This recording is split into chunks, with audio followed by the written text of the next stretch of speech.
So hello again, and this will be part number 2 of chapter number 3. So chapter number 3, as I've already told in the previous session, is about analyzing the marketing environment.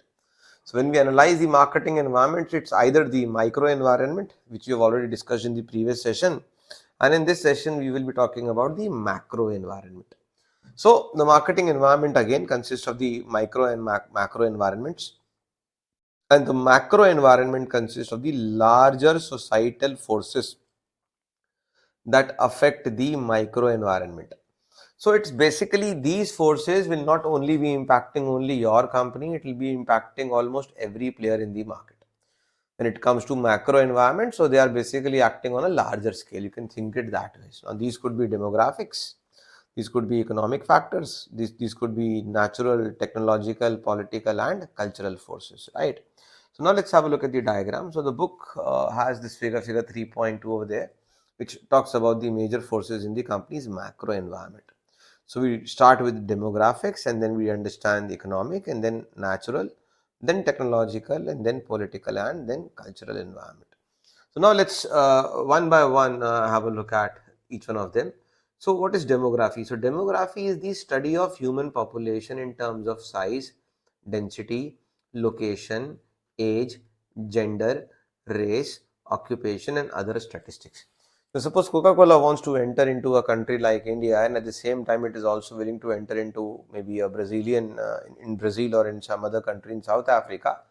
The demographics will largely differ in terms of the people's average height, weight, color of the skin, their income, their average age, the location and all those things, right? So demographic factors are one of the key factors that will impact the macro environment to a large extent. The second factor is economic environment.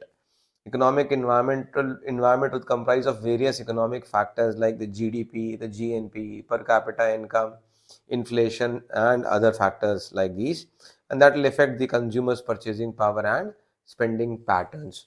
So if the inflation is high, the government will try and control the flow of money. If the inflation is low, then the government will try and increase the consumption, so on and so forth. So the next factor is a natural environment.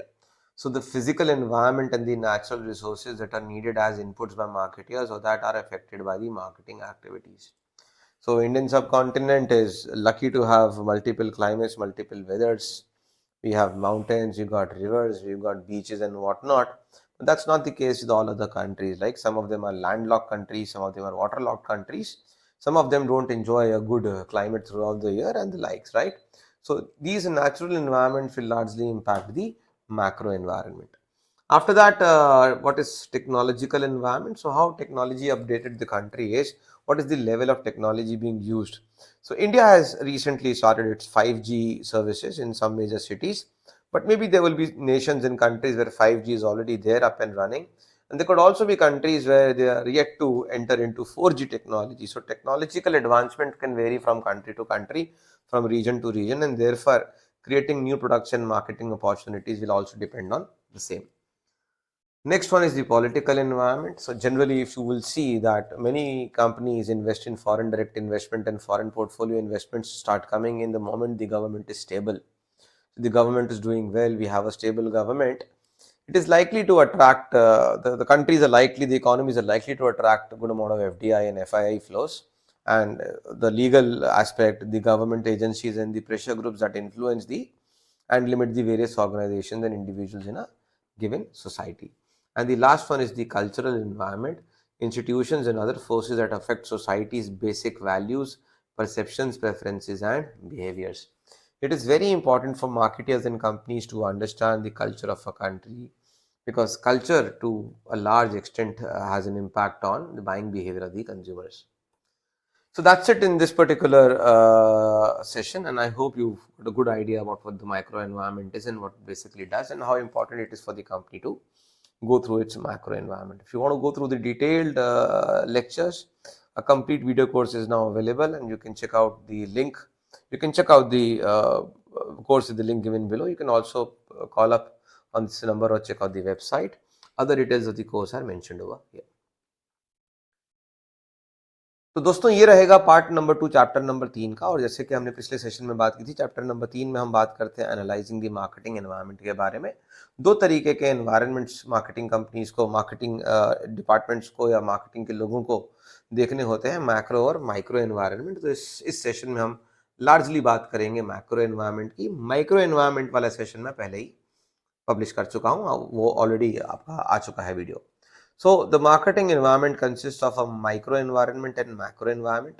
तो macro environment consists of the larger societal forces, यानी कि ये वो forces हैं जो बहुत ही व्यापक स्तर पे किसी कंपनी या उसके इंडस्ट्री या कॉम्पिटिटर्स पे इफेक्ट डालती हैं, और इसीलिए इसको हम बोलेंगे मैक्रो एनवायरमेंटल फोर्सेस। यानी कि जो हमारी माइक्रो एनवायरनमेंट होती है ना, वो भी हमारे मैक्रो एनवायरनमेंट से ही प्रभावित होती है। अब मैक्रो एनवायरनमेंट में हमारे आते हैं demographics, economic factors, natural factors, technological factors, political और कल्चरल फैक्टर्स या फोर्सेस। तो आपको ये फिगर देखने को मिलेगा किताब में 3.2 चैप्टर 3 में। ये दिखा रहा है कि क्या क्या मेजर फोर्सेस हैं जो कंपनी को मैक्रो एनवायरनमेंट के अंदर आते हैं। तो demographic, economic, natural, technological, political और कल्चरल। चलिए एक एक करके इनको समझ लेते हैं। तो सबसे पहले बात करते हैं हम डेमोग्राफी। डेमोग्राफी की बात जब आती है तो डेमोग्राफी का मतलब होता है कि ह्यूमन पॉपुलेशन की स्टडी। किसी भी देश में जो ह्यूमन पॉपुलेशन है उनको in terms of size, density, location, age, gender, race, occupation and other statistics. Example के तौर पर मान लीजिए लिवाइस अगर जीन्स बना रहा है यूएस में, ऑस्ट्रेलिया में, और वही लिवाइस अगर जीन्स बना रहा है जापान में, तो साइजेस में बहुत ज़्यादा फर्क आ जाएगा, क्योंकि जापानी जो है हाइट में छोटे होते हैं in comparison to American and Australians. तो इस तरीके के फैक्टर्स स्टडी करना ज़रूरी है और समझदारी भी है, जिससे कि आप किसी भी कंट्री में या किसी भी मार्केट में अगर एंटर कर रहे हैं तो आपको आइडिया हो। इकोनॉमिक एनवायरनमेंट की बात करें तो बहुत सारे इकोनॉमिक फैक्टर्स हैं जो बताएंगे कि कंज्यूमर्स की परचेजिंग पावर और स्पेंडिंग पैटर्न्स कैसे हैं।